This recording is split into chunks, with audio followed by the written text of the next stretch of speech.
जहानाबाद विधानसभा से टिकट लेकर मैदान में उतरे जनसुराज के उम्मीदवार डॉक्टर अभिराम शर्मा ने कहा कि इस बार जाति पार्टी पर नहीं बल्कि शिक्षा और रोजगार के मुद्दे पर चुनाव होगा। संवाददाता सम्मेलन में उन्होंने कहा कि पिछले 35 वर्षों में सरकार से जनता त्रस्त है, शिक्षा स्वास्थ्य बदहाल है, भ्रष्टाचार बढ़ रही है, जिससे निजात पाने के लिए लोग जनसुराज की ओर से देख रहे हैं। जनता से अपार समर्थन मिल रहा है। उन्होंने 18 तारीख को नामांकन करने की घोषणा कर लोगों से शामिल होने की अपील की। इस बार होगा सिर्फ विकास की बात जो पूरा करेगा जनसुराज। जनसुराज के उम्मीदवार डॉक्टर अभिराम शर्मा क्या कुछ कहा, आप भी सुनिए। विधानसभा का जनसुराज पार्टी ने अपना उम्मीदवार घोषित किया है। इसके लिए आज ये प्रेस कॉन्फ्रेंस बुलाया गया है। सबसे पहले तो मैं आपको बता दूं कि पार्टी के शीर्ष नेतृत्व राष्ट्रीय अध्यक्ष आदरणीय उदय सिंह जी, पार्टी के प्रदेश अध्यक्ष आदरणीय मनोज भारती जी, जनसुराज के सूत्रधार, देश के जाने माने राजनीति रणनीतिकार, जिन्हें उंगली पकड़कर मैंने राजनीति का ABCD सीखना शुरू किया है, आदरणीय प्रशांत किशोर जी, और शीर्ष नेतृत्व जिसने हमारे पिताजी पे जो भरोसा जिताया है, मैं उसके लिए उनको शुक्रिया अदा करता हूँ। और जहानाबाद के जनता ने जो भरोसा दिखाया है, जहानाबाद के जनसुराज के कार्यकर्ता ने, जहानाबाद के लोगों ने जो प्रेम दिखाया है, उसके लिए मैं आभार व्यक्त करता हूँ। गाँव में पिछले 3 साल में लगभग 5000 गाँव में पद यात्रा किया है और लोगों को जाकर जानने का समस्या समझा कि भाई स्थिति गांव की क्या है, पंचायत की मूल स्थिति, वहां दिक्कत क्या है, परेशानियां क्या है। जो अनुभव जो हमने पिछले 3 साल में प्राप्त किया कि बिहार का ऐसा एक जिला, और मैं जिला में कोई सी प्रखंड के बारे में बोलूं कि जहां की शिक्षा व्यवस्था बहुत जोश है, जहां का स्वास्थ्य व्यवस्था बहुत बढ़िया हो। सबसे पहले जितने भी हमारे जहानाबाद जिले के इलेक्ट्रॉनिक और प्रिंट मीडिया के बंधु बैठे हुए हैं, सबों को मेरे तरफ से जनसुराज पार्टी की ओर से सबों को आभार व्यक्त करता हूं कि जिस काम के लिए हम एक लंबे समय से इंतजार कर रहे थे, आप लोगों की स्नेह और आशीर्वाद से जहानाबाद में जनसुराज के प्रत्याशी के रूप में शीर्ष नेतृत्व के द्वारा मुझे ये अवसर प्राप्त हुआ है। इसके लिए मैं यहाँ के जहानाबाद के लोगों को आभार व्यक्त करते हैं कि सारे लोगों का स्नेह आशीर्वाद मुझे मिला है, और आप सभी लोगों का भी, क्योंकि आप भी जहानाबाद से हैं और जहानाबाद के सारी परिस्थितियों से आप अवगत हैं। 35 वर्षों से जहानाबाद की जो स्थिति है वो आपसे छिपी हुई नहीं है।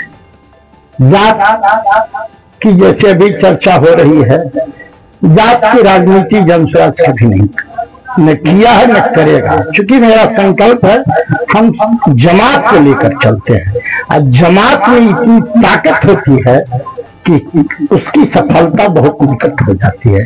इसीलिए आप सभी लोगों का से मेरा निवेदन होगा कि कम से कम इस चुनाव में जाति पर केंद्रित नहीं होकर जमात पर जहानाबाद के मुद्दे पर सारे पार्टियों को लाइए। जो जनसुराज भी जहानाबाद के मुद्दे पर, बिहार के मुद्दे पर चुनाव लड़ना चाहती है और लगभग पहली विजय जनसुराज का हो चुकी है कि सभी पार्टियां जनसुराज जो मुद्दा उठाया है उस पर सभी लोग जो कभी बात नहीं करते थे, शिक्षा का, रोजगार का, स्वास्थ्य का, पलायन का, उस पर सभी लोग आज के इसी पीछ पर पहला मेरा आत्मविश्वास मेरा संकल्प का विजय हुआ है।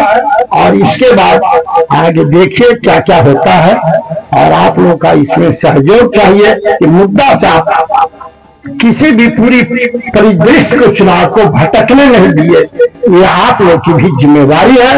यदि बिहारी आप लोग भी है, बिहार का कल्याण चाहते हैं, बिहार का विकास चाहते हैं, बिहार का भविष्य, आने वाले बच्चों का भविष्य को आप उज्जवल देखना चाहते हैं, तो आप लोग भी इस बार का चुनाव मुद्दा पर केंद्रित रखें। क्योंकि आप भी चौथा स्तंभ है, आपकी भी जिम्मेवारी है जितनी मेरी जिम्मेवारी है। सर, अगर जहानाबाद के लोग आपको एक बार मौका देते हैं, प्राथमिकता क्या? प्राथमिकता मेरी पहले भी बता चुका हूं, शिक्षा पहली प्राथमिकता होगी कि यह फंडामेंटल राइट है कि विकास की यदि नमूना देखना चाहते हैं, विकास का परिदृश्य देखना चाहते हैं, तो शिक्षा के बिना आप कुछ नहीं कर सकते हैं। इसलिए शिक्षा फर्स्ट प्रायोरिटी है, उसके बाद रोजगार, तब पलायन की बात। कैसे दोनों यदि दुरुस्त हो जाता है तो पलायन भी स्वतः इसमें कंधा लगा देता है, और रोजगार मिलता तो पलायन कम हो जाएगा। दो गठबंधन के बीच आप अपने को कहां पाए? कहाँ है दो गठबंधन? तीसरी गठबंधन नहीं है, तीसरी एक पार्टी कहना था। दो गठबंधन फेलियर हुआ पूरे बिहार में, सभी लोग देख रहे हैं। इसलिए इसका प्रमाण सबसे बड़ा है कि 90 में जो बिहार की स्थिति थी, सबसे गरीब और पिछड़ा राज्य बिहार था, और आज भी 1925 में भी वही हाल है, सबसे पिछड़ा और गरीब राज्य बिहार है। कभी आप लोग भी पूछा कीजिए कि सबसे पिछड़ा और गरीब राज्य बिहार क्यों, अपलायन कब बंद होगा? तो यह सबसे बड़ा तीसरी आवश्यकता है। आप कभी यदि कोई चैनल में काम करते हैं और वहां आपका भविष्य दिखाई नहीं पड़ता, तो तीसरा रास्ता खोलते हैं। बिहार की आम जनता करा रही है, त्रस्त हो चुकी है, आहें आ रही है, अंधकार ही अंधकार दिखाई पड़े। उसी बीच एक उम्मीद की किरण दिखाई पड़ी है जयंतराज, हमारे सूत्रधार जयंतराज के शांति स्वरूप जैसे पढ़ा लिखा और विज्ञानी व्यक्ति, जो एक बिहारी के गौरव पूरे देश में अपनी पहचान बनाया है अपनी बुद्धि की। लोग कहते हैं कि बिहारी बहुत ही दूसरे दृष्टि से देखते हैं, लेकिन एक बिहारी सब पर भारी नारा लगाते हैं। इन्होंने करके दिखाया एक बिहारी की रणनीति क्या होती है, उसकी बुद्धि की ताकत क्या होती है।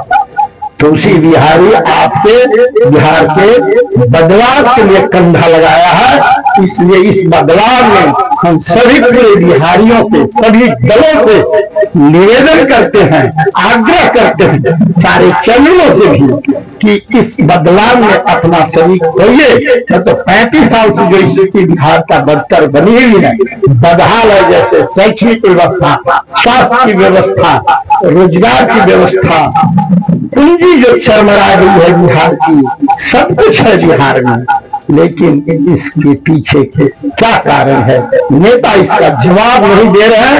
इसीलिए जयंतराज को आना पड़ा और प्रशांत किशोर को इस लड़ाई में आगे बढ़कर कमान संभाल लिया। और यह केवल प्रशांत किशोर की लड़ाई नहीं है, यहाँ लाखों नौजवानों का भविष्य की एक बहुत बड़ी लड़ाई है जो त्रस्त है। यहाँ किसान त्रस्त है, मजदूर त्रस्त है, आम जनता त्राहिमाम कर रहा है।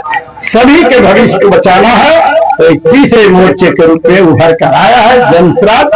और पूर्ण विश्वास के साथ आप लोगों को कहता हूं कि 14 नवंबर के बाद आप सभी लोगों का सहयोग आशीर्वाद मिलेगा और निजाम बदलेगा और बिहार की जनता के हाथ में बागडोर आएगी, तो बिहार का भविष्य बदलना शुरू हो जाएगा। सर, विपक्षी का कहना है सर कि जो है जयंतराज जो है किसी को हराने में, किसी को जिताने के लिए यहाँ पे आया है, यानी वोट काटने के लिए आया है, वोट कटमा पार्टी है। अच्छा, दो ही महागठबंधन, दोनों गठबंधन इंडिया और एनडीए आज तक यही दोनों के बिहार की जमींदारी ले चुके हैं कि यही दोनों हमेशा रहेंगे और बिहार की समस्या वही तो वही रहेगी। समस्या कोई उठा नहीं सकता है। ये कैसा, दो डॉक्टर थक जाते हैं तो तीसरे डॉक्टर की तलाश करते हैं कि नहीं अच्छे डॉक्टर की। तो भाई ये जयंतराज वोट कटवा कर इतना वोट काटेंगे दोनों दलों से। पहले कहते थे एनडीए वाले कि ये राजद के महागठबंधन के वोट काटने के लिए आया। जब महागठबंधन को लोग लगा कि एनडीए के साथ दोनों एक दूसरे गठबंधन तरह की वोट काट, इतना दोनों से वोट काटेंगे कि उन लोग को पता लग गया कि वोट कटवा है, कि जनता के हाथ पकड़कर शासन की व्यवस्था को बदलने वाला है। जहानाबाद की सबसे बड़ी समस्या क्या है? जहानाबाद की सबसे बड़ी समस्या की पूरे बिहार की समस्या शिक्षा व्यवस्था जो चरमरा गई है, ध्वस्त हो चुकी है, यही सबसे बड़ी समस्या। उसके बाद किसानों की समस्या है, मजदूरों की समस्या है, आम लोगों के आत्मा का भी समस्या है। इतना ही समझ रहे हैं, सबका समस्या। कब नामांकन है? 18 तारीख। ऐसी ही और खबरों से हमेशा अपडेट रहने के लिए चैनल को सब्सक्राइब कर लीजिए और वीडियो पसंद आया हो तो लाइक और शेयर करना ना भूलें।